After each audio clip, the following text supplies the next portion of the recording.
All right, let's talk about something that is, for sure, one of the most painful things we go through as humans: heartbreak.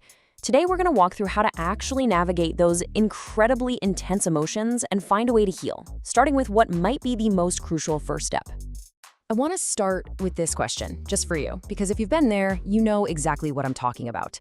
It's a feeling that can just completely flip your world on its head. It's this deep, overwhelming loss. And if that's you right now, you are definitely not alone in feeling that way.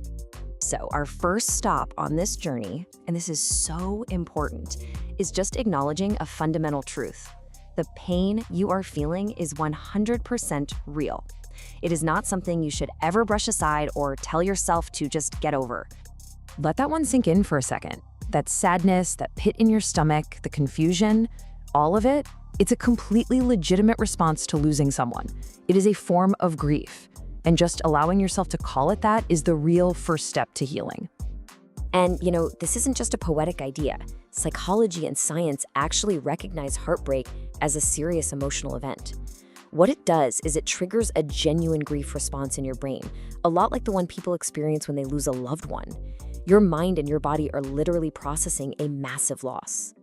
So this initial pain, it often grows into what can feel like a complete emotional storm.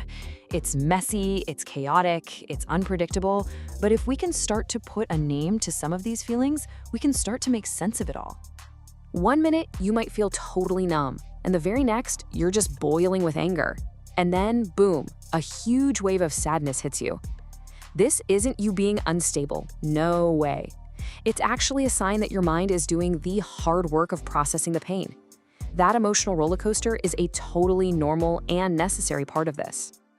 Now, you've probably heard of these stages before, right? But here's the thing, they are not some neat, tidy checklist you work through. Not at all. You might bounce between them, you might feel a couple at the same time. Denial is the "this can't be real." Anger, well, that can be aimed at anyone, your ex, yourself, the universe. Bargaining is all those what ifs. Depression is that deep, heavy sadness.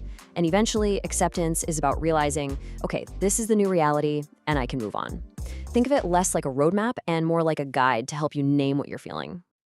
Okay, so understanding the pain is one thing. But what do you do? Where do you go from here? The next step is all about active healing, about taking real, tangible actions to take care of yourself. And that question can feel absolutely impossible when you're right in the thick of it. But the good news is, you don't have to have it all figured out right now. Healing really just begins with small, simple acts of self-care. So, what are some of these small steps? First, don't try to rush through your grief. Really. Give yourself permission to feel awful. Next, talk to someone you trust. Just saying the words out loud can make the pain feel a little less huge. Setting some boundaries is also key. Maybe that means taking a break from social media for a bit to protect your headspace. And please, don't underestimate the power of the basics. Sleep, decent food, and moving your body are incredibly grounding. And finally, try to reconnect with a hobby, something that reminds you of who you are, separate from the relationship. All right, so we've moved from the immediate first aid to the longer-term project, rebuilding.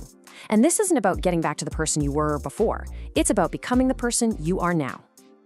As painful as this whole thing is, the space that's left behind when a relationship ends, it's also an opportunity. It's a real chance to check in with yourself, maybe rediscover some old passions, and really define what your life looks like on your own terms. A huge, huge part of this rebuilding process is about the way you talk to yourself. It is so easy to fall into these negative thought spirals, thinking, I'll never get over this. But what if you could gently reframe that to, this feels overwhelming now, but healing is a process. Or instead of it was all my fault, you tried, relationships are complicated, and there are things I can learn from this. This isn't about pretending everything's fine, it's about shifting that voice in your head from one of blame to one of compassion.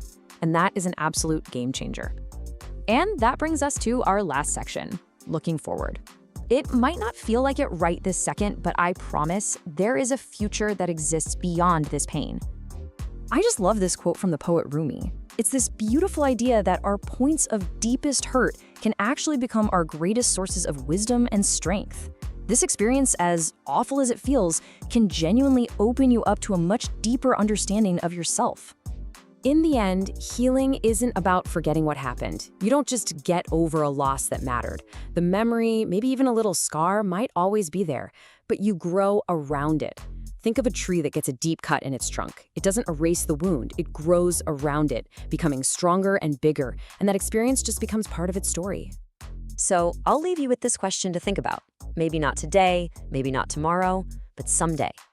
What has this experience taught you about your own strength, about your resilience, about what you truly need? Finding the lessons hidden inside the loss, that is how you turn heartbreak into a catalyst for incredible personal growth.